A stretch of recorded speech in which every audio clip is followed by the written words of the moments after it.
Eh, ya tenemos 20 participantes, vamos a comenzar y que los demás se vayan integrando. Pues si bien ya vimos el concepto de potencia instantánea y potencia promedio, y aplicada a resolver algunos ejercicios, no son las únicas potencias que interesan en los sistemas de alterna. Hoy vamos a ver otras dos y a ver si alcanzamos a ver la potencia compleja. Si no, pues la veríamos en una sesión posterior. Eh, eh, Potencia aparente y factor de potencia son otras de las dos potencias que interesan mucho en alterna. El concepto realmente no es tan complicado, pero el uso del concepto sí se presta a muchas confusiones. Voy a tratar de aclarar a qué me refiero, pero pues de todas maneras siempre va a haber un cierto grado de confusión al respecto. Se confunde bastante potencia aparente y potencia promedio, por lo tanto, pues pongan atención para que tengan clara la diferencia, ¿no? Bueno, si tengo dos señales de tipo cosenoidal en un circuito eléctrico de alterna, que nada más puedo tener de esas, por cierto, de voltaje y corriente, denotadas por sus expresiones generales, ¿verdad? En el dominio del tiempo, en forma trigonométrica. Sería la ecuación 1132. Pues que también las puedo poner en forma fasorial, ¿verdad? Magnitud y fase nada más. Eh, esas son las que yo necesito para calcular una potencia promedio. Necesito los valores máximos, necesito las fases y pues, aplicando la ecuación 1133, pues es como nosotros calculamos la potencia promedio. Hasta ahorita hemos dicho que esta potencia es un promedio de lo que realmente está pasando en el dominio del tiempo, porque pues como son señales que varían y cambian de polaridad y varían de magnitud, pues la potencia también lo hace. Entonces, pues que sería la potencia instantánea. El promedio de la potencia instantánea, pues la potencia promedio. Aquí te cabe comentar que también le dicen potencia real y también le dicen potencia activa. Entonces, potencia activa, potencia real o potencia promedio es la misma, ¿no? Estamos hablando de lo mismo. Y sus unidades son watts. Bueno, aquí lo nuevo para manejar un nuevo concepto es si la ecuación 1133, la ecuación 1133 la manejo con valores eficaces. Ya saben ustedes que si bien las señales que nos muestra la ecuación 1132 se pueden ver en el osciloscopio, las hemos simulado a través de prácticas de laboratorio, pues no es lo más común para el ámbito cotidiano del técnico en electricidad. No es común traer un osciloscopio en la bolsa. Lo que es común es traer un multímetro con escala de valores eficaces. Los valores eficaces no es un promedio de la señal de alterna, porque habíamos dicho que el promedio de las señales alternas, pues es cero. Aguas, ahora estoy hablando de valores promedio, pero de señales. La señal de voltaje o la señal de corriente, si le saco el promedio, pues es cero, ¿verdad? Si yo le trato de medir, pues, con un multímetro en la escala de CD una señal alterna, no voy a ver nada, porque los multímetros hacen el promedio de lo que les esté llegando y es lo que muestran en la escala de CD. A pesar de que tú le pongas la escala de 1000 volts y pongas el multímetro en CD para medir un voltaje en el contacto eléctrico de una casa, no mide nada. ¿Por qué? Pues porque es una señal alterna y su promedio es cero. Entonces se creó la escala de valores eficaces. Los valores eficaces elevan al cuadrado la información, le sacan la raíz y la promedian en un periodo de tiempo y lo que nos da es un valor eficaz. Es un indicativo de los efectos promedio de la señal, pero no es el promedio de la señal. Bueno, ¿Qué pasaría si bueno, yo puedo medir fácilmente los valores eficaces, pongo el multímetro en la escala de alterna. Acuérdense que hice estas pruebas, yo las hice con ustedes cuando empecé a hablar de señales alternas con el multímetro de simulación, el multisim. ¿Qué pasa si lo pongo en la escala alterna y mido? Pues es muy fácil, me reporta un valor aparentemente constante en la escala de RMS o valor de la raíz media cuadrática, por la forma en que se calcula, ¿verdad? Esto para el técnico representa, mentalmente, para los técnicos que están bien preparados, representa todo lo que hemos visto en la unidad 2. O sea, ya sabe que viene de una señal que varía de polaridad, que varía de magnitud, que varía de frecuencia, bueno, que está variando su magnitud y su signo en una frecuencia fija. Sabe todo eso y todo está encerrado en un valor eficaz. En el caso de una casa, si lo ponen en alterna al multímetro y miden el valor eficaz, pues les da como 120, ¿no? Ya dependiendo de las condiciones de su red. Un rango entre 115 y 130, ¿no?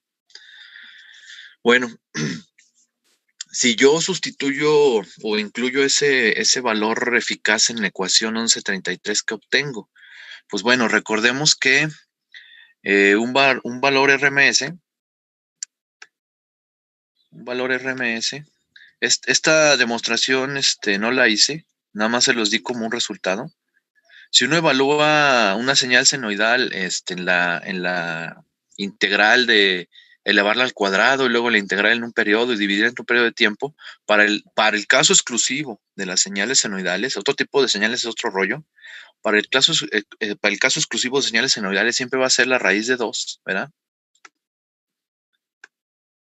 Del valor máximo entre raíz de 2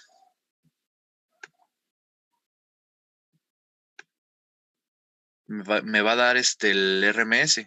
O despejando el valor máximo siempre va a ser raíz de 2 del valor RMS. El RMS, por lo tanto, es más pequeño que el valor pico, ¿verdad? De la señal. Por cierto, el valor pico, valor máximo también es lo mismo, ¿verdad?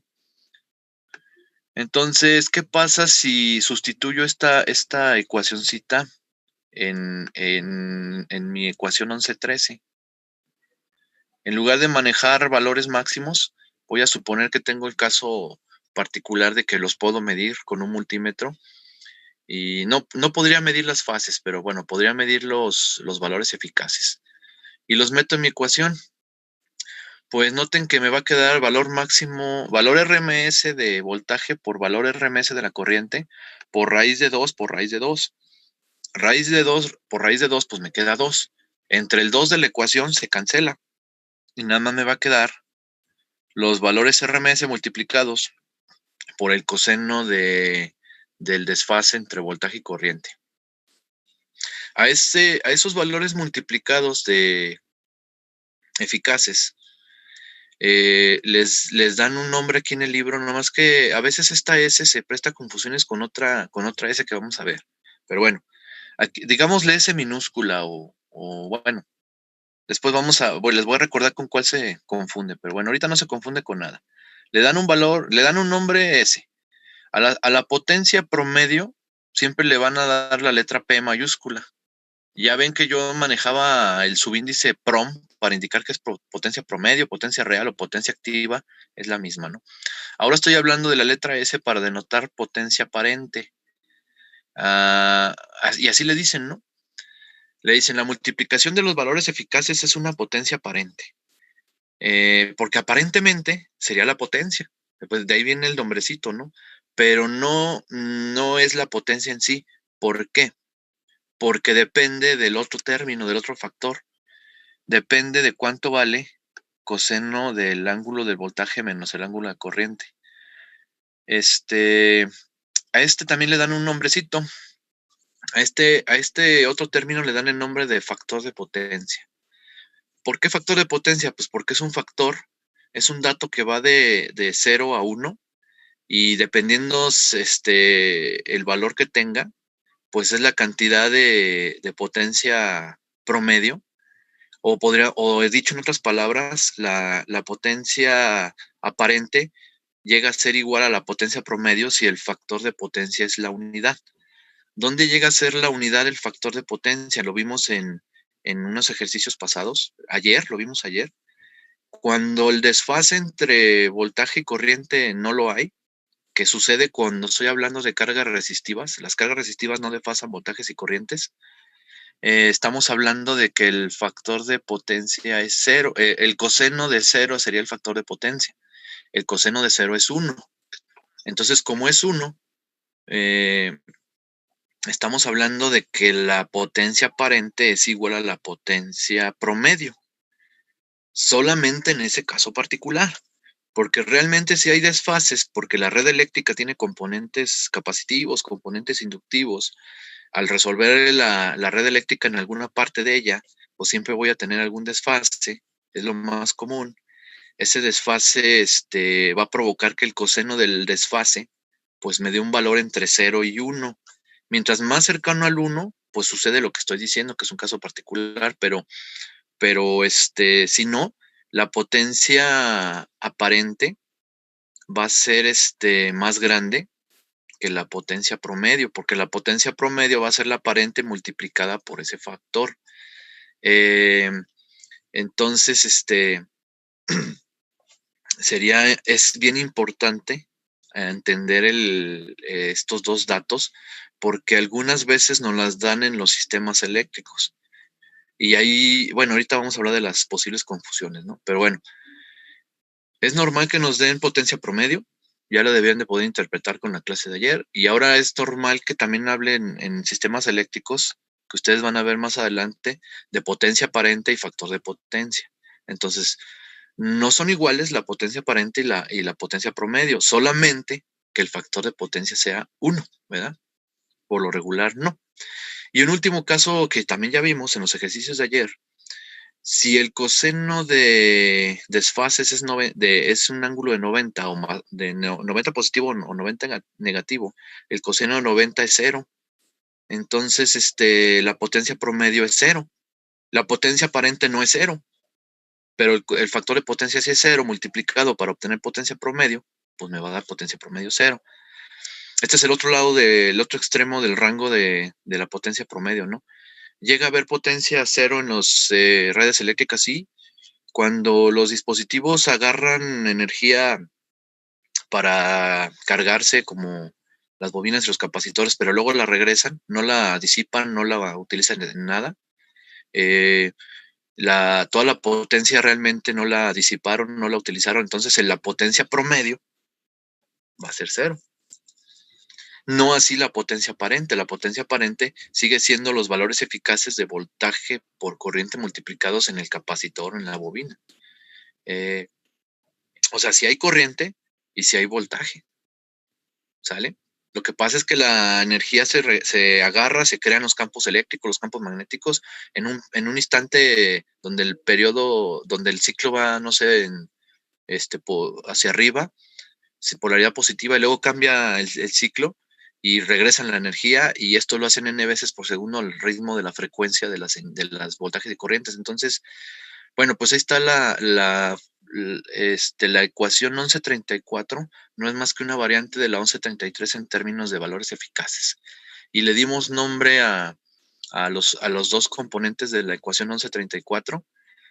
Multiplicar valores eficaces se le dice potencia aparente, y el coseno de los desfases entre voltaje y corriente se le dice factor de potencia. Este factor de potencia es bien famoso.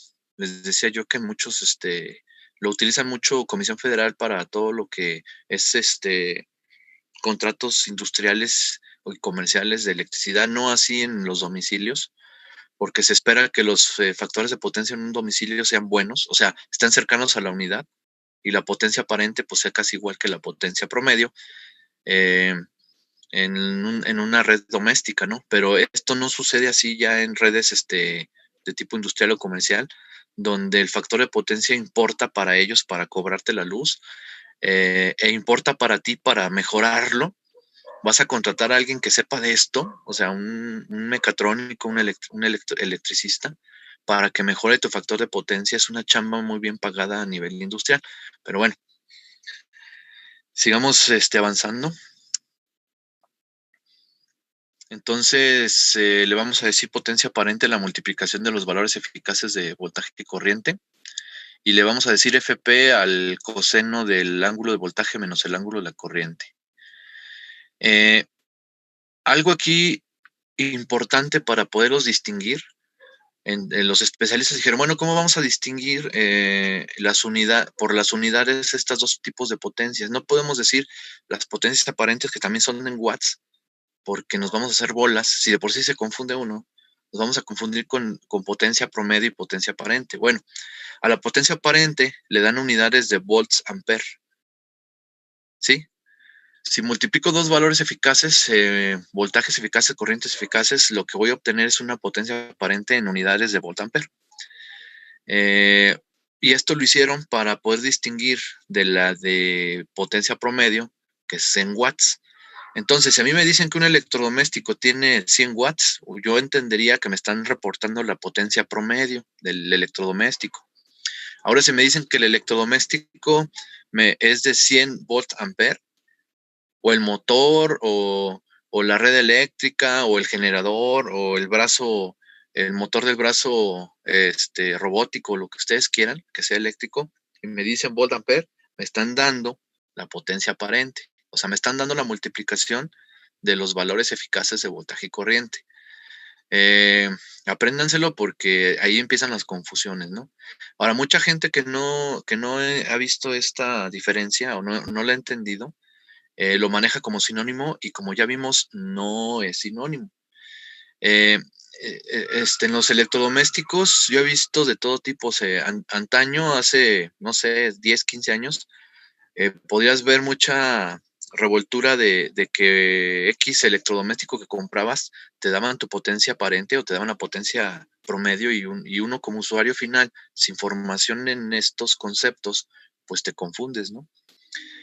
Espero que ya no se confundan ustedes. Ahora, yo hice una revisión de cómo vienen las etiquetas de los electrodomésticos ahora, porque siempre lo uso como un tema como un ejemplo conceptual para estos contenidos. Resulta que ya ni siquiera dicen ahora las etiquetas. Las etiquetas ya vienen con unas especies de gráficas que dicen consumo energético y te dan los consumos en kilowatts al año para que tú como consumidor escojas el electrodoméstico que consume menos al año. Y ya le quitaron el estarte dando el dato de la potencia aparente y la potencia promedio, porque de todas maneras ni la entendían los usuarios convencionales, ¿no? Pero bueno. Entonces, en la industria es donde cobra mucho interés e importancia estos dos conceptos, porque si se fijan son muy fáciles de obtener. O sea, un técnico con un multímetro puede obtener rápidamente la potencia aparente. Lo que no sabe es cuánta de esa potencia aparente realmente se está aprovechando y cuánta realmente se está regresando a la red, porque desconoce el coseno del ángulo de voltaje menos el ángulo de corriente, porque ese sí no es fácil de medir, a menos que traigas un osciloscopio. Lo que puede hacer él, y lo que normalmente en grado industrial sí, lo que yo decía a nivel electrodoméstico que está desapareciendo, a nivel industrial permanece. Siempre que compras un motor industrial, un transformador industrial, cualquier dispositivo electromecánico de gran industrial, siempre te dicen su potencia aparente y su factor de potencia, para que no tengas que hacer la medición y sepas cuánta potencia promedio en términos de la potencia aparente tiene tu dispositivo, ¿no? Entonces ese FP es un dato técnico que deberían de consultar ustedes cuando estén haciendo redes eléctricas en alterna para calcular otras partes como podría ser el cableado o el factor de potencia completo de toda la red eléctrica. ¿Cómo se le hacen esas cosas? Vamos a seguir avanzando, vamos a ver ejercicios que serían ejemplos de lo que estoy diciendo, ¿no? Cómo calcular todas las cosas, ¿no?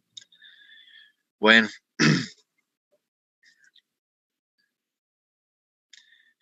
Otros fórmulas derivadas de esto que estamos diciendo.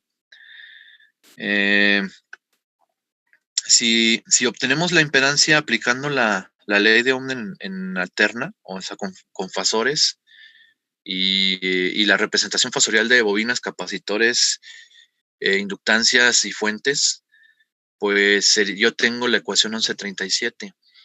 La impedancia sería voltaje entre corriente. Es la ley de Ohm, ¿verdad? Voltaje y corriente los manejo como fasores. Entonces me queda la división de voltaje máximo entre corriente máxima y la diferencia entre fase del voltaje menos la fase de la corriente, ¿no?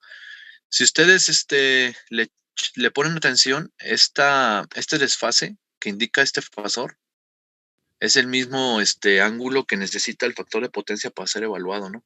Entonces, este es un resultado bien importante.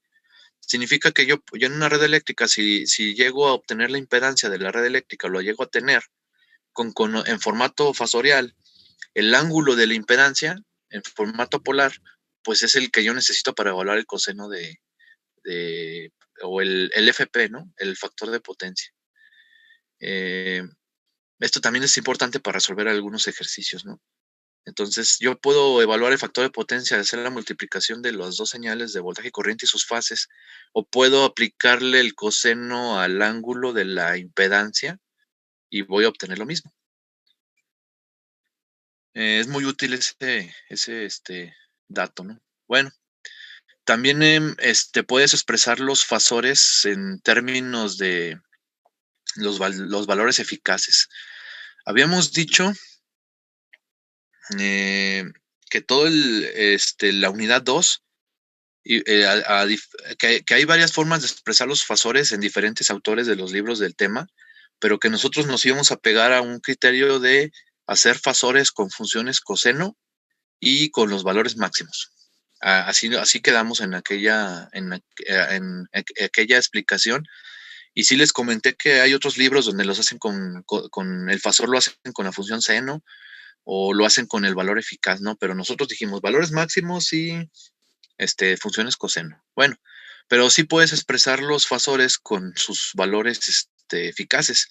¿Qué es lo que tienes que hacer? Pues nada más dividir entre raíz de 2, ¿no? Si divides entre raíz de 2 el valor máximo, pues te quedaría el valor eficaz. Entonces puede ser que tengas todo tu cálculo con valores eficaces. Por cierto, si ustedes llegan a medir llegan a medir ¿cómo se llama? El valor eficaz bueno, esta prueba sí la hacen cuando están en el laboratorio, por lo fácil que es, ¿no? Están ustedes en un circuito y no tienen el osciloscopio. Si quieren ver si obtuvieron el resultado, eh, le puedes medir el valor eficaz de tu voltaje de tu corriente con el multímetro a tu red eléctrica y pues te debería de dar el valor máximo entre raíz de 2 de lo que tú esperas que dé ahí, ¿verdad? Es un dato que normalmente hace uno en prácticas de laboratorio. Bueno, pero también puedes manejar todos los fasores con valores eficaces, ¿no? Nada más basta con dividir el valor máximo entre raíz de 2. Bueno, y algunos osciloscopios también les dan el eficaz en pantalla, hasta sin que se lo pidas, ¿no? Te reportan el valor eficaz en la pantalla. Bueno, pues la impedancia en términos de valores eficaces, pues es voltaje eficaz entre corriente eficaz, ángulo del voltaje menos el ángulo de la corriente. Este dato, les digo, les va a servir para resolver circuitos eléctricos.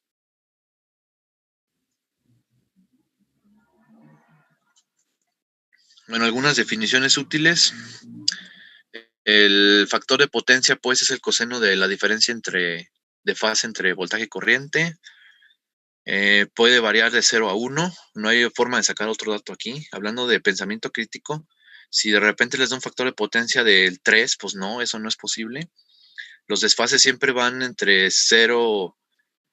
menos 90, 0 y más 90, haciendo los cálculos correspondientes, y eso te va a dar un valor siempre entre 0 y 1. Recuerden que el coseno de un menos ángulo es igual al coseno del más ángulo, entonces siempre les va a dar entre 0 y 1. Un factor de potencia 0 significa que la carga es puramente reactiva, o sea, que es un capacitor, que es una bobina, y que no hay potencia promedio. Y un factor 1, pues significa que es una carga resistiva, y el factor de la potencia promedio va a ser igual a la potencia aparente, ¿no? Otro concepto bien importante, porque sí lo van a ver en muchas máquinas eléctricas, en sistemas de potencia, que tiene que saber el mecatrónico que van a ver en asignaturas más adelante, manejan el término de factor de potencia adelantado o factor de potencia atrasado. ¿Cómo se puede determinar esta cualidad del factor de potencia? Bueno, se toma en cuenta tomando la referencia del voltaje y viendo si la corriente está adelantada o está retrasada con respecto al voltaje. Yo sé que les faltaron más ejercicios porque no todos lo tienen bien claro en cuanto a hablar de los desfases. Lo digo porque por las tareas y todo lo que estuve revisando. Por eso muchos ejercicios de que sacaran fase entre dos, cualesquiera señales. Yo puedo expresar que decir que una está atrasada con respecto a otra o que otra está adelantada con respecto a la anterior, dependiendo cuál agarre como referencia. Entonces, aquí lo que estoy diciendo es, yo tengo, las potencias se calculan multiplicando voltaje y corriente, ¿verdad? Yo voy a dejar como referencia el voltaje y yo voy a decir, si la corriente está antes que el voltaje, hablando de sus fases, entonces se dice que está adelantado, ¿no? Que la corriente se adelanta a la tensión, ¿no? Se dice. Ahora, si dejo fijo el voltaje otra vez y la corriente sucede después de la referencia del voltaje, o sea, con un ángulo negativo o más negativo que el del voltaje, porque puede ser que el ángulo de voltaje no sea cero, ¿verdad? Entonces estaré hablando de un factor de potencia atrasado.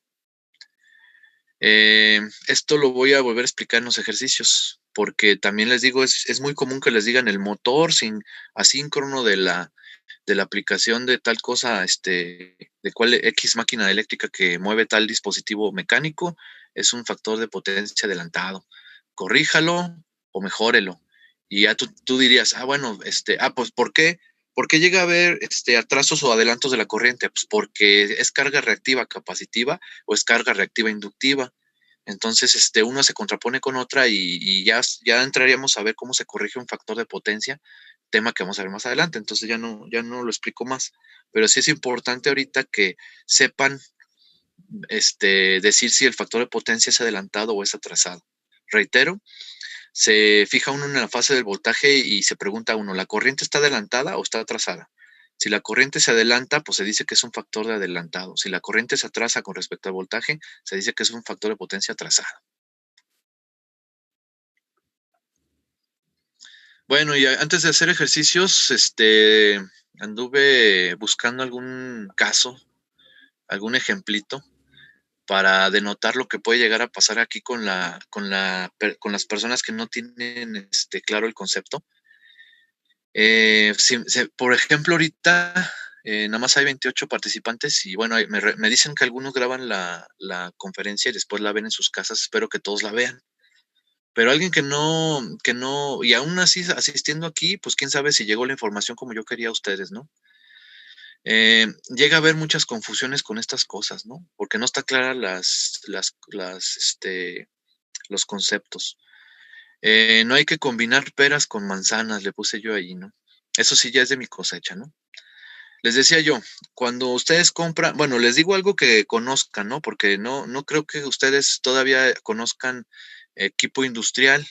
El equipo industrial viene perfectamente bien grabado en una placa, a todos se los ponen, hasta los equipos chinos se los tienen que poner por normatividad, donde diga su consumo eléctrico, o sea, su potencia y su factor de potencia, incluso cómo se conecta, ¿no? Creo que ahí no habría confusión, espero yo, ¿verdad? Pero bueno, donde hay un montón de confusiones en el ámbito cotidiano. Ya no está uno seguro, por lo que yo platicaba hace un momento, ya no está uno seguro si cuando compras un electrodoméstico, que es algo una actividad muy común para las personas, ciudadanos, que lo que te diga el fabricante, pues ¿cuál es? ¿Es la potencia promedio? ¿Es la potencia aparente? Me dicen el factor de potencia, pero no sé ni qué significa. Entonces, cuando uno revuelve esas cosas, valga la expresión de revolver, empiezan los problemas, ¿no? Entonces, bueno, yo esperaría que cuando me dicen los watts en algún dispositivo, me estén hablando de potencia promedio. Yo esperaría. Pero a mí, ¿quién me dice si el que el que me está reportando se confundió multiplicó los voltajes eficaces y me lo dice como watts. Entonces el problema es del que me lo está diciendo, no mío. O sea, yo estaría en lo correcto suponer que si me dicen watts, me están hablando de potencias promedios, activas o reales, como dije que son sinónimos, ¿no? Ahora, si me dicen, el que me está reportando algo, me dice que son volt ampere, me está reportando la potencia aparente. Y si yo quiero saber el consumo real de mi dispositivo, pues también tendría que reportarme el factor de potencia, ¿no? Entonces, reportar volt ampere no es una información completa si no me dicen el factor de potencia. Y si me reportan watts, pues me están dando la potencia promedio real del dispositivo, ¿no? Entonces, ¿qué puede pasar? Pues eso que yo les puse aquí. Los watts determinan la potencia real, son los que normalmente le interesan y cobra Comisión Federal. Un valor en volts ampere pues debería de ser utilizado solamente para cuestiones de indicar potencia aparente, aunque, otra vez, no sé si ustedes les dijeron en Circuitos Eléctricos 1 cómo se calcula el tipo de cable a utilizar en una red eléctrica. Cuando ve uno el tema de la ley de Ohm es un ejercicio, ¿no? Bueno, se los explico así rapidote, ¿no? La capacidad eléctrica de un cable depende de su diámetro, de su área de sección, ¿verdad? Mientras más área, más corriente pasa. De tal suerte que si yo voy a tener un circuito que funciona con miliamperes, pues necesito un cable delgadito. Y si voy a manejar un circuito que maneja amperes, pues necesito un cable grueso. Uno va a la tienda y compra el cable por algo que le dicen calibre, ¿no? Entonces hay calibres 2, 4, etcétera, 12, 14. Se va a cortar la conferencia, nos reconectamos, ¿eh? Un cable 12 o 14 son los que tienen las casas. O sea, un diámetro de cable 12, 14, 10 son los que tienen las casas, las instalaciones en las casas. Un cable 36, un cable 32 son los cables así como de los protoboard, con los que hace conexiones uno en un protoboard, porque manejan pequeñas corrientes. El problema de todos esos cables es que está dimensionado en volts ampere. En las tablitas que les digo de fabricantes viene como volts amperes. Entonces, pues también importa el volt ampere para dimensionar y calcular. Esperaría que el que te lo reporte, pues te lo reporte bien. Y uno esperaría que el que lo recibe el dato, pues lo interprete bien. Lo que no depende de nosotros es cómo te lo reporten, pues ni modo, ¿no? Pero lo que sí depende de nosotros es interpretar la información. Entonces, watts, potencia promedio, volts ampere, potencia aparente, pero sería una información incompleta. A mí díganme potencia aparente y factor de potencia, porque si no, ¿cómo voy a calcular la potencia promedio? ¿Verdad? Por ejemplo, en algunas cuestiones resistivas, como viene siendo calentadores, planchas, todo lo que tenga que ver con calor, normalmente sí nos dan los watts directos los fabricantes. Entonces estaríamos pensando que nos están diciendo la potencia promedio. Y si nos dan volt ampere en este tipo de electrodoméstico, pues es lo mismo, ¿no? O sea, como es una carga resistiva, potencia promedio y potencia aparente en un electrodoméstico resistivo, pues es lo mismo. Pero los problemas empiezan si me dicen watts, si realmente me quisieron decir volt ampere, con factores de potencia bajos, entonces yo entendería una cosa y resulta que es la otra y empiezan los problemas, ¿no?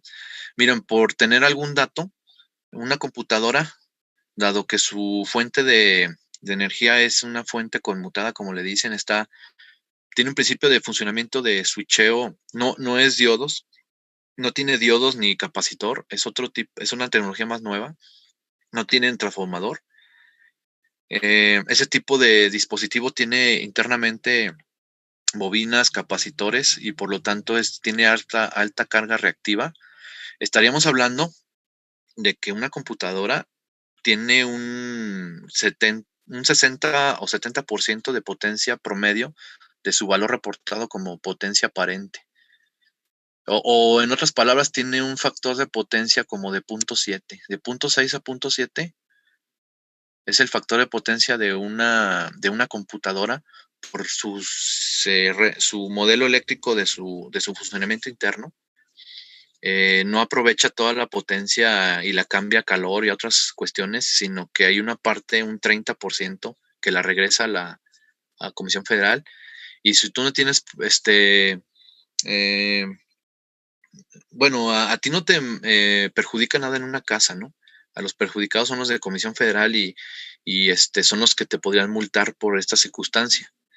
Bueno, habría que analizar todo lo que hay en una casa para tratar de sacar un factor de potencia, pero les digo, ya hubo esfuerzos en ingeniería para hacer eso y en promedio, pues las casas andan arriba de 0.8, ¿no? A pesar de que tengas un montón de pantallas, computadoras, tablets y todos esos rollos, los factores de potencia domésticos pues andan arriba de 0.8 y por lo tanto, pues no hay necesidad de mayor ingeniería para mejorar o los esfuerzos de ingeniería involucrados para mejorar esa circunstancia en una casa no son prácticos porque son costosos y no te benefician un gran ahorro, ¿no? Sería una de las cuestiones que por qué no lo hacen los ingenieros, ¿no? Pero la circunstancia cambia en la que la ingeniería está bien, pero bien metida en una instalación eléctrica industrial para tratar de mejorar los factores de potencia y eso está muy bien pagado porque se ahorra uno mucho dinero, pero a nivel industrial, ¿no? Bueno, traigo un caso para reflexionar esto que puede llegar a pasar. Consideren una extensión china comprada ahí en un localito del centro de 1000 volts ampere. Así, la compran y dicen, esta extensión es de 1000 watts. No confío en lo que me dice el fabricante chino por su baja calidad. Eso es bien sabido, ¿no? Pero bueno, ellos dicen que 1000 volts ampere. Entonces yo voy a conectar ahí 9 lámparas incandescentes que son cargas resistivas, lámparas de 100 watts. Eh, por cierto que las lámparas sí nos dicen los watts, aunque sean ya de tecnologías más nuevas como de LED, sí nos dicen 13 watts, 10 watts. Pues eso sería el consumo en watts del dispositivo, pensándolo como una carga resistiva. Bueno, en este caso 9 lámparas de 100 watts. Estoy pensando pues que van a ser 900 watts. Entonces estaría pensando, digo, si yo no conozco esto de los amperes, volt ampere y watts, yo estaría pensando que perfectamente le puedo conectar mis 9 lámparas a la extensión y no va a pasar nada. Porque las lámparas, pues en su conjunto tienen un consumo de 900 watts o 900 volt ampere, porque es una carga resistiva, pues dijimos que iban a ser iguales, ¿no? Vamos a ver que no va a funcionar, que la extensión se empieza a calentar demasiado, se achicharra y ojalá y no, pero pues hasta puede provocar un incendio, ¿no? ¿Qué está pasando? Bueno, pues que el consumo de 900 watts supera la potencia real en watts de la extensión. Porque es bien sabido que, por ejemplo, una extensión eléctrica que te dicen que es de 1000 volts ampere, 60% o 70% de esa potencia. No deberías de llevar una extensión de 1000 watts china a 1000 watts. Por lo mucho, la deberías de llevar al 60% de eso. O sea, a 600 watts. Esto que le estoy diciendo salva vidas, ¿eh? Hay muchos fallecimientos cada Navidad, hay muchos fallecimientos porque se agarran conectando series y series y series y series a un solo contacto eléctrico. No, la falla no es inmediata, o sea, no es de que lo conecte y se empieza a quemar. Eso sucede cuando se sobrepasa 5 o 6 veces la potencia nominal, como se le dice, ¿no? Estas fallitas de que están en el límite son, lamentablemente son después de unas horas y son cuando la gente le pierde la atención al árbol, ¿no? O a donde están las series. Y es cuando empiezan los incendios y nadie se da cuenta y hay fallecimientos, ¿no? Porque se empieza a calentar, pero la chispa, el incendio, la combustión se pasa después de unas horas, ¿no? Algunas cosas sí son instantáneas. Hay gente que en el laboratorio sobrepasa las potencias de sus dispositivos y la reacción es inmediata, ¿no? Algunos reportan que al tocar la resistencia se quemaron en unos segundos después de conectarla. Y le echan la culpa a la resistencia. Dicen, no, esta resistencia me salió mala, maestro. Eh, no, lo que pasa es que lo que estás haciendo en el laboratorio sobrepasa la potencia de la resistencia y pues la vas a quemar. Es un hecho. Bueno, este es un caso de análisis, no deberían de llevar al límite las potencias, deberían de mantenerlas a un 60% de todos los dispositivos que tengan en sus casas, ¿no? principalmente el alambre, ¿no? Entonces, si yo voy a manejar, no sé, 2000 watts en la cocina, yo le voy a poner alambre que por lo menos soporte un 40% arriba de eso. Y ya no conectar nada más, para no meterme en problemas, ¿no? Pero les digo, vean los periódicos, no, yo no estoy engañando. Cada mes, más o menos, veo un accidente de estos con cuestiones eléctricas, un cortocircuito, un incendio. Cada mes sale en la tele y siempre es lo mismo, en un comercio, lo último que vi hace como unos 3 semanas fue una estética que se quemó. Fue en la noche, dejaron algo conectado, no, aparentemente no pasaba nada. En la noche llegó el punto de combustión y ¡zas! Incendio. Y nadie se dio cuenta y se quemó todo. Lo bueno es que no hubo personas heridas, pero bueno. Esto sí importa para los ciudadanos. Estoy hablando de algo que nos debería de importar como ciudadanos, mucho más allá de que ustedes van a ser ingenieros, ¿verdad? Ahora ni se diga como ingenieros, ¿no? Yo me metí a ingeniería porque me daba miedo meterme a medicina y cometer un error y matar a alguien. También puedes cometer errores como ingeniero. Cuidado, ¿eh? Aunque en México no hacen tantas investigaciones, pero bueno, no se confíen. Hagan bien las cosas, por el bien del equipo y de las personas que se le dice seguridades, ¿no? En el ámbito, van a haber más materias de esto, ¿no? Hay una materia de seguridad industrial donde se debe asegurar todo esto. Las personas que están a cargo de la seguridad industrial son súper, ¿cómo se dice la palabra? Quisquillosas para llevar todo al pie de la letra y evitar accidentes. Bueno, el evitar accidentes también es conocimiento, ¿no? Bueno, esto me lo encontré también en internet, ¿no? Nada más para mencionar algún dato así interesante para ustedes. Bueno, si todavía no manejo robots, no manejo los motores que los impulsan, no he visto equipo industrial, máquinas eléctricas, todo no llego a eso. Pues bueno, lo que sí ustedes conocen pues son los equipos de sus casas, ¿no? Me encontré una ficha de potencias eléctricas donde manejan los valores promedio. Aquí es claro el documento, ¿no? Habrá otro documento que diga valores eficaces, potencia aparente o volts ampere. Aquí nos dicen valores promedio. No reportan por tanto factor de potencia, no tiene caso. Nos dicen los watts, ¿no? Y tablita es para que tú como usuario pues descubras quién es el que más gasta en tu casa, ¿no? Viene lo que gasta un microondas, lo que gasta una olla eléctrica, licuadora, pues ahí vean, ¿no?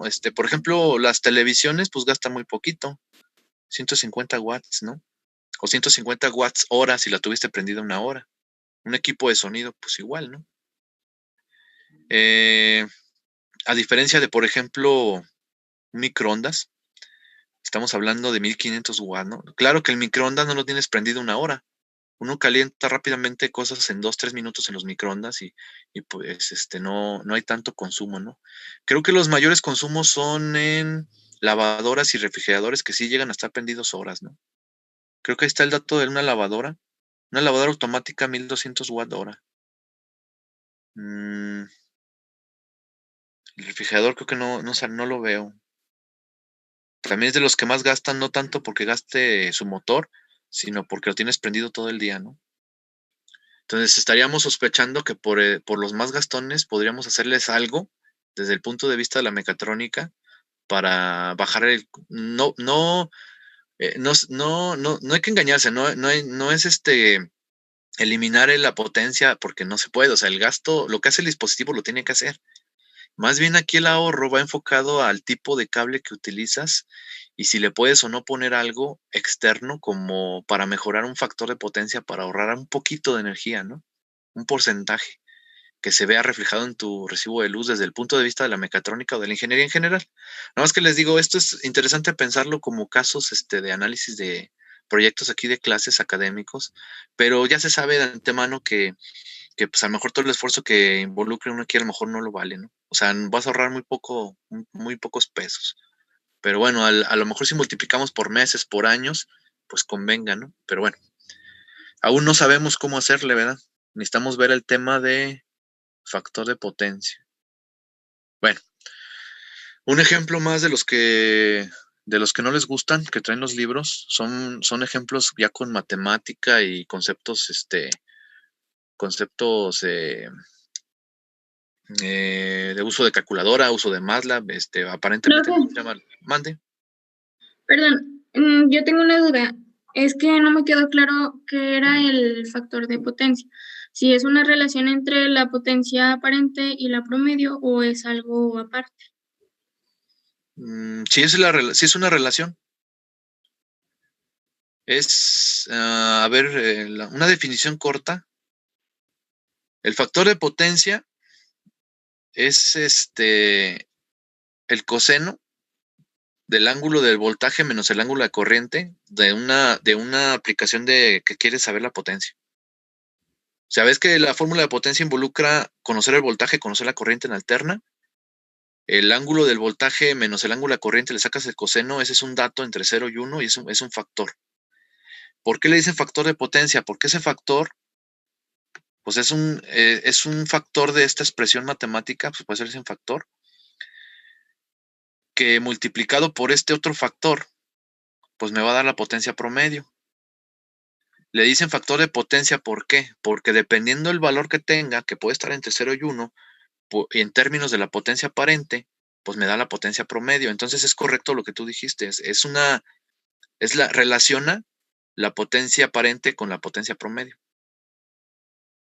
La única forma de que sean iguales es que el coseno el factor de potencia sea la unidad. Entonces no sé si respondí la duda. Sí, profe. Ya. Gracias. Yo lo que decía, extendiendo la información, es que los fabricantes, o sea, el que hace un dispositivo electrodoméstico que consume energía eléctrica, pues calcula su modelo matemático de su instalación o lo mide. Puede ser que lo calcula, puede ser que lo mida, pues ya lo tiene hecho y lo mide. Yo pienso que es lo primero, ¿no? Primero lo calcula, ¿no? Pero bueno, lo puede medir su consumo eléctrico y su factor de potencia y te lo reporta a ti que como consumidor que le vas a comprar electrodoméstico. ¿Para qué te dicen estas cosas? Pues porque tú tienes que, o sea, en una red eléctrica no nada más es dimensionar la potencia de lo que vas a conectar, sino también dimensionar la potencia de los cables, de las seguridades y ver si la fuente que va a alimentar todo eso puede. Todo esto se perdió en el uso cotidiano porque, pues, díganme quién anda haciendo eso en una casa, más que los necios así como yo, ¿no? Que está pensando, si la extensión que compré me va a servir para conectar lo que quiero conectar en mi domicilio. Nada más soy yo quisquilloso que lo ando pensando. La gente común y corriente ya perdió todo esto de vista, ¿no? Pero bueno, para eso es. Ustedes deberían de fomentar esta habilidad, y es uno de los objetivos de la asignatura, que cuando se sientan en el laboratorio y van a armar un circuito en el protoboard, es un ejercicio en pequeñito de lo que realmente van a hacer como ingenieros. ¿A qué me refiero? Bueno, tú compras capacitores, compras o consigues bobinas, compras resistencias y agarras la fuente del laboratorio y estás simulando en el laboratorio como un experimento real. También lo están haciendo ustedes de manera simulada por las condiciones de la pandemia, ¿no? Conectando una fuente a dispositivos y deberían de hasta calcular el tipo de cable que van a usar. Tampoco lo hacemos, ¿verdad?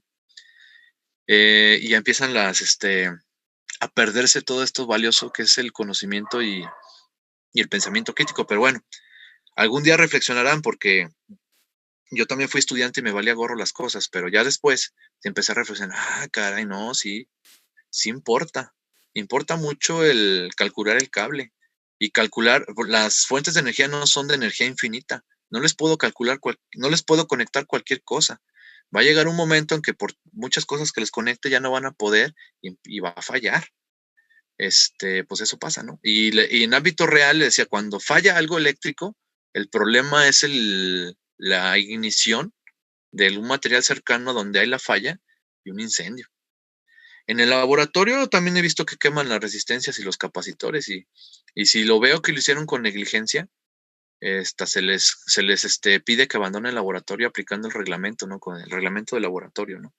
Porque explotar, por ejemplo, un capacitor es como la palabra lo dice, proyecta material que te puede caer en los ojos ¿Y quién trae lentes ahí en el laboratorio de seguridad o bata del laboratorio?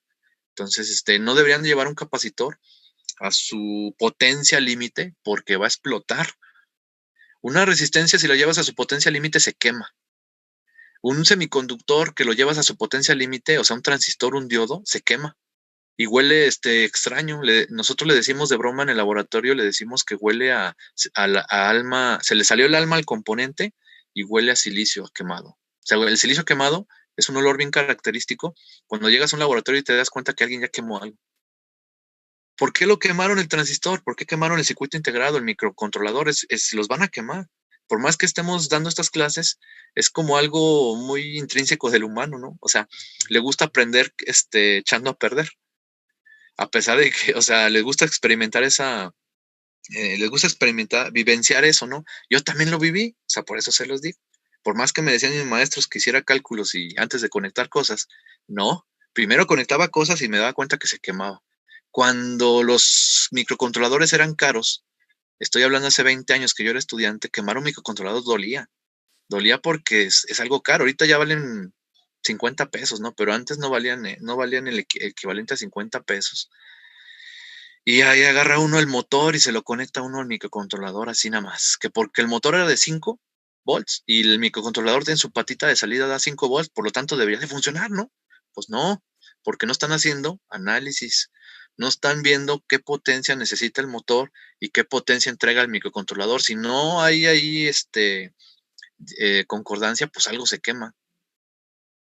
Para eso son todas estas clases, pero les digo, normalmente en la práctica no lo hacemos. Nos gusta echar a perder. Pero bueno, ya me salí mucho del tema. Sí, la potencia aparente se relaciona con la potencia promedio con una formulita y la relación es precisamente el coseno, el factor de potencia. Y uno debe tener todos esos datos de esas fórmulas para poder hacer el cálculo. Y en los problemas roñosos de los libros nos dan algunos datos y nos ocultan otros para que tú los encuentres, para darnos cuenta si le entendiste o no entendiste. Entonces, en ese sentido van estos problemas, ¿no? Les digo, hay que ver estos problemas con más profundidad porque son de cosas reales, pero bueno, en los libros, pues aparentemente no vienen de nada que yo conozca, ¿no? Entonces, pues no les doy la importancia, pero bueno. Dice, una carga conectada en serie toma una corriente IDT en su forma dominio del tiempo, 4 coseno de 100 pi más 10 grados de desfase. Les digo, si ustedes no llevaron toda la clase de la unidad 2 en tiempo y forma, cuando les dicen esas cosas, pues quién sabe de qué estoy hablando, ¿verdad? Espero que no sea el caso. ¿Cómo se obtuvo esa corriente? Pues la pudo haber visto el usuario en la instalación eléctrica con el osciloscopio. Así de fácil. Con el osciloscopio, sabiéndolo manejar bien, saca uno todo ese dato. ¿Alguna duda? No, ¿verdad? Parece que se activó accidentalmente el micrófono. No de mi parte. Ah, bueno. No, ninguna. Entonces esa corriente, ya para hacer ágil el problema, pues ya no nos dicen de dónde salió, pero sí la puedes obtener hasta con el valor eficaz. Con el valor eficaz puedes estimar al menos el valor máximo de la corriente, ¿no? Por lo que estuvimos viendo, ¿no? Y ese es fácil de medir, no necesitas osciloscopio. Cuando la tensión aplicada es 120 coseno de 100 pi t menos 20 grados, o sea, tengo una voltaje y una corriente medida en alguna parte de una red eléctrica. Es un caso muy real, pero bueno, aquí parece que no lo es, pero sí lo es.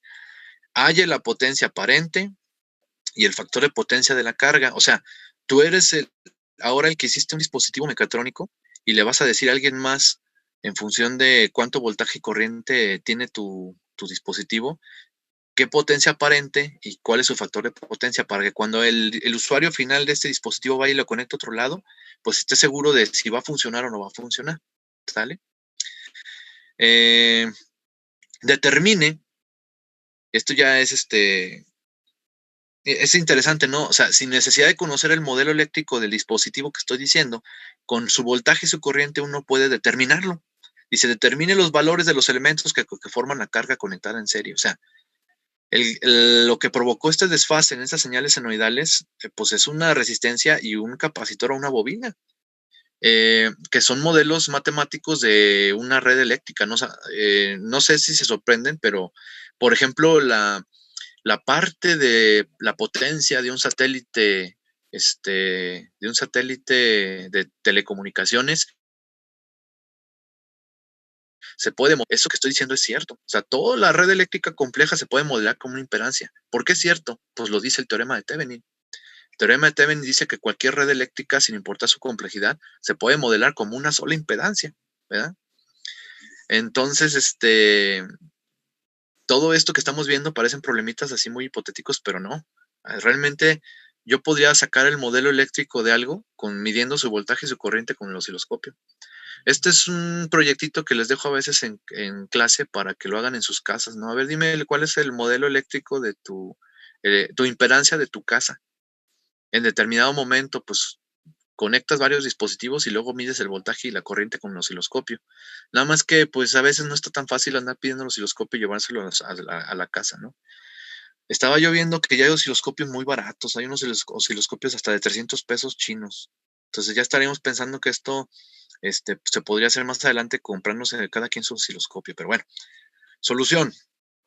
Tengo voltaje y tengo corriente.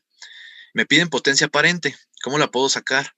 Pues la potencia aparente, y ya siendo muy técnicos, la potencia aparente por definición pues es multiplicar el voltaje eficaz por la corriente eficaz. Yo tengo los valores máximos. Yo tengo el valor máximo de la corriente y yo tengo el valor máximo o pico del voltaje. Si los divido entre raíz de 2, pues voy a obtener los RMS, que son los que podría haber medido con un multímetro. Los multiplico y lo que me va a dar es potencia aparente. Por lo tanto, la reporto como volts-ampere. ¿Sale? Seguimos. ¿Qué más me pidieron? Factor de potencia. El factor de potencia por formulazo es el coseno del ángulo del voltaje menos el ángulo de la corriente. Entonces, el ángulo del voltaje es menos 20 con respecto a mi referencia. Ayer estábamos hablando de eso y se cortó la comunicación, por cierto. Espero haber aclarado la duda. Yo pongo una señal de referencia para poder medir los menos 20 grados de mi voltaje. A partir de esa misma señal de referencia que yo puse físicamente en el laboratorio o que yo puse en mi gráfica como usuario analista de la gráfica, yo mido las fases de tanto de voltaje como de la corriente, ¿no? Entonces, el fase de voltaje es menos 20, menos la fase de la corriente, que aquí es más 10, pero como es menos de la fórmula, pues menos 10, me quedan menos 30. Coseno de menos 30 me da 0.86. Mi factor de potencia es 0.86. ¿Es adelantado o es atrasado? Ahí la diapositiva ya les dice que es adelantado. ¿Por qué es adelantado? Porque dijimos que como referencia tomamos el voltaje, la corriente está adelantada con respecto al voltaje, ¿no? Entonces, si me pongo el gráfico voltaje a partir de mi referencia 0, ¿dónde lo graficarían? Porque eso es lo que les anda fallando a varios. Por eso les lo voy a explicar. Miren, aquí está mi referencia en mi gráfica voltaje-tiempo, ¿no? O corriente-tiempo. Aquí está mi 0 en el tiempo. Y está mi 0 en volts o ampere, ¿no? Ahí está mi 0. Yo los puse en mi gráfica, ¿no? Para mí, a partir de ahí, yo voy a hacer mis mediciones y yo lo puse. Si hay una señal con fase 0 en su sistema real o simulado, no lo vas a poner. Ese sería tu 0. Bueno, ¿dónde dibujarían la señal de voltaje? Dice que la señal cosenoidal de voltaje dice que menos 20. Menos 20 quiere decir que es después del 0, ¿verdad? Entonces, por acá empezaría a dibujar mi función de coseno del voltaje, ¿no? Con una altura o valor pico de 120. Ahora, mi corriente es pequeñita, no dice que 4. ¿Dónde dibujarían la corriente? Dice que más 10. Pues antes del 0, ¿no? Porque es más 10, es positivo. Por acá estaría el coseno de la señal de corriente, ¿no? Así bien chiquita porque dijimos que es de valor pico 4, ¿no? Incluso pues no están bien las escalas, ¿no? Bueno, con respecto al cero, ¿quién con respecto al voltaje, perdón, ¿quién la corriente aparece antes? Si se fijan. Entonces, la corriente se adelanta al voltaje y por lo tanto puedo decir que el factor de potencia es adelantado. Si tú no tienes agilidad con esto, porque es la primera vez que lo empiezas a hacer, pues sí, conviene que hagas todo el dibujito, todo el análisis y que te quede bien claro, para poder expresar esto de adelantado cuando te toque a ti expresarlo. En este caso nos tocó a nosotros expresarlo. Y en el caso que alguien más te lo dé, pues interpretarlo, ¿no? ¿Qué me significa que sea adelantado, ¿no? Si soy otra vez pensamiento crítico, ¿qué dispositivo provocará que se adelante la corriente al voltaje? Nada más tengo de 2 sopas. Bueno, tengo 3 sopas, pero una la puedo descartar rápido. Yo nada más tengo como modelos matemáticos de lo que es una red eléctrica. Tengo resistencias, capacitores y bobinas. O pueden ser dispositivos reales. Tengo capacitores, resistencias y bobinas. Las resistencias no desfasan sus voltajes y corrientes, por lo tanto los descarto. ¿Qué provocará pues el adelanto de la corriente? ¿O es un capacitor o es una bobina? Me lo podrían contestar. Si me dicen que sí, es que sí estuvieron aprovechando las clases. Si me dicen que no, pues pónganse a repasar otra vez. Sería cuestión de irnos al tema de donde hablamos de relaciones fasoriales, donde definimos que el capacitor tiene un desfase de menos 90 y donde definimos que la bobina tenía un desfase de 90 positivo, o más 90, y en términos lo hicimos de voltaje y corriente, y ya viendo ese repaso, y ya no voy a decir más, viendo ese repaso, pues ya sabes de qué dispositivo estoy hablando, el cual adelanta la corriente a su voltaje, ¿sale? Bueno, pero ahorita vamos a ver la respuesta, ¿no? Porque no la piden. Ya para hacer el último cálculo, porque quedan unos minutillos de conferencia para que pregunten alguna duda. ¿Cómo podríamos sacar aquí la impedancia? Bueno, pues con la ley de Ohm, si tengo fasores, ¿verdad? Puedo poner los fasores de voltaje y corriente y aplico la ley de Ohm, de ahí saco la impedancia, ¿verdad? Y con la impedancia en mano, viendo la parte real y la parte imaginaria, ya podría yo sacar la resistencia o bobina o capacitor que conforman esta impedancia. O sea, ya no necesito conocer el sistema eléctrico, necesito conocer nada más su voltaje, su corriente, y de ahí sacaría su modelado en términos de impedancia. Entonces dividimos voltaje y corriente, pero como fasores. Voltaje era 120 ángulo de menos 20, corriente es 4 ángulo de 10. En formato polar, pues se divide rápidamente. Si no, los pueden cambiar a rectangular y dividirlo con el MATLAB. Queda 30 ángulo de menos 30. Y poniéndolo en formato rectangular, queda 25.98 parte real menos J15 parte imaginario. Esto sería una resistencia. Y esto sería una reactancia capacitiva porque tiene signo menos. Ah, ya respondí. Los dispositivos que adelantan sus corrientes a sus voltajes son los capacitores. ¿Cómo puedo sacar el valor del capacitor? Bueno, pues yo conozco la frecuencia, me la dieron, era 100 pi, creo. Me dan la frecuencia y yo sé que la reactancia capacitiva es igual a menos 15 y es igual al inverso de la frecuencia por el valor del capacitor. Tengo la frecuencia, despejo el valor del capacitor y voy a tener un capacitor de 212.2 microfaradios. Y pues terminé el problemita. Algo importante es que el ángulo de la impedancia, dijimos, el ángulo de la impedancia es el ángulo para evaluar el factor de potencia. Yo también puedo sacar aquí el FP lo puedo sacar en términos de el coseno de menos 30, cosa que ya hicimos en la diapositiva pasada y nos da 0.86, ¿verdad? Pues aquí le dejaríamos. Tengo otros problemas que estaríamos viendo el día de mañana y extender otros conceptos sobre esto, ¿no? No sé si tengan alguna duda.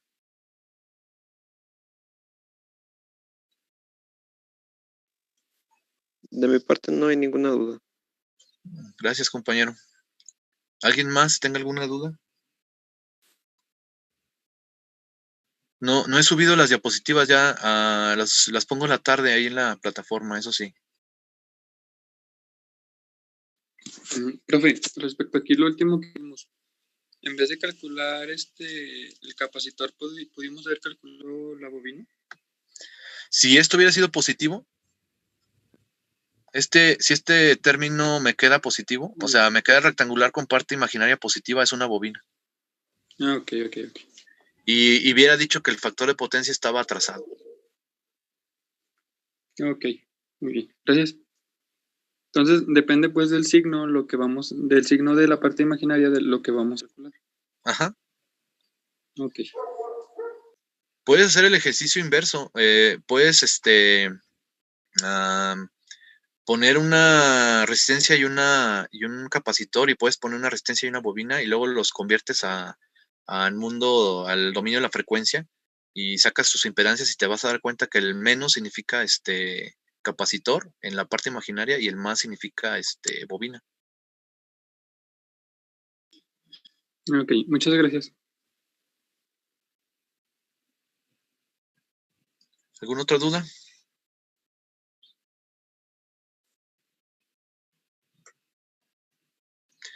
Bueno, pues les agradezco, les mando la liga en un momento más, o si no al ratillo, porque tengo otra clase, para la conferencia de mañana. Hay que aprovechar los días para tratar de cubrir lo más que se pueda de la teoría. No he dejado tarea todavía y no hemos pensado en lo de la práctica, tratando de beneficiar el avanzarle a la teoría. Entonces mañana nos vemos a las 10. Que estén bien. Saludos. Gracias, profe. Gracias, profe.